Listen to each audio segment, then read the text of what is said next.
President Uhuru Kenyatta has already started preparations to vacate State House, where he has been a tenant for the past 10 years as the fourth president of the Republic of Kenya.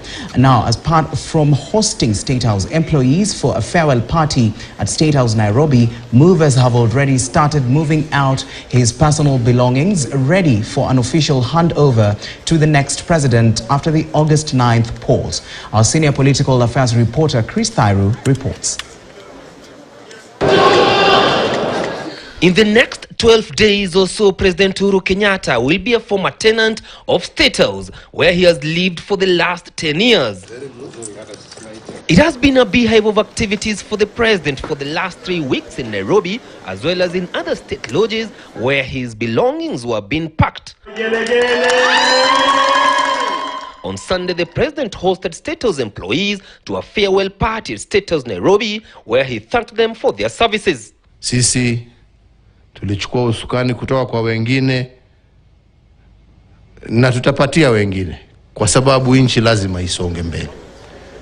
Yangu kwa sababu vile tulipata wengi wenu mkiwa hapa, wengi wenu pia tutawawacha hapa, na yangu ni kuwaomba vile tumefanya kazi pamoja, pia mshirikiane na hawa wengine ambao watakuja.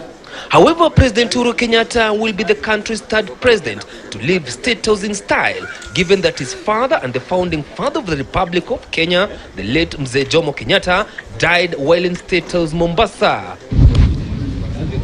The historical handover was in 2002 when the second president handed over the instruments of power to Kibaki, who was elected and sworn in while on a wheelchair. Very, very good. Africa wataona examples. Well, I wish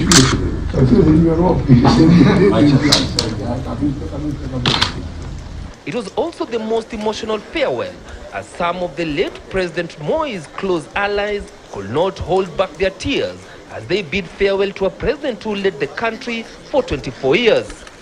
Thank you very much.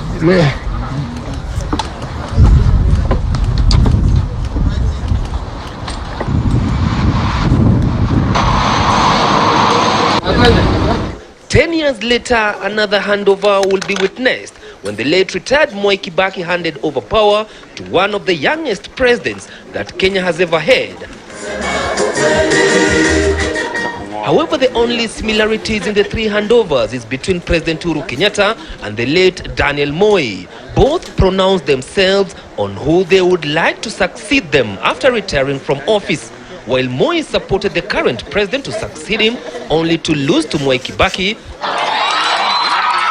President Uhuru Kenyatta, on the other hand, has already picked Azimio la Umoja One Kenya Alliance presidential candidate Raila Odinga to take over from him. Na nawaomba nyinyi kwa heshima ya yule ambaye nitapatia endelee naye, iwe si mwingine isipokuwa Raila Amolo. But for the late Moi Kibaki, he decided to leave office without openly picking his successor.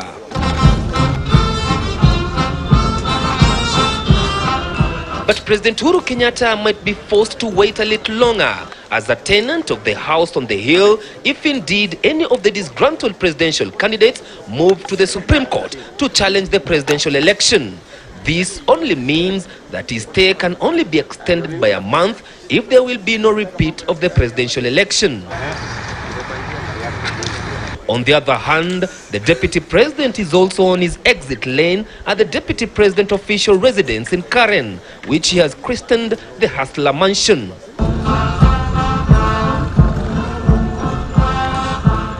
Meanwhile, the last guard of honor that President Uhuru Kenyatta will inspect and mounted by the Kenya Defense Forces will be the swearing in of the fifth president, where he will officially hand over the instruments of power. Chris Dairo, KTN News, Nairobi. Now, the African region is widely viewed as one of the most vulnerable regions to climate change, despite having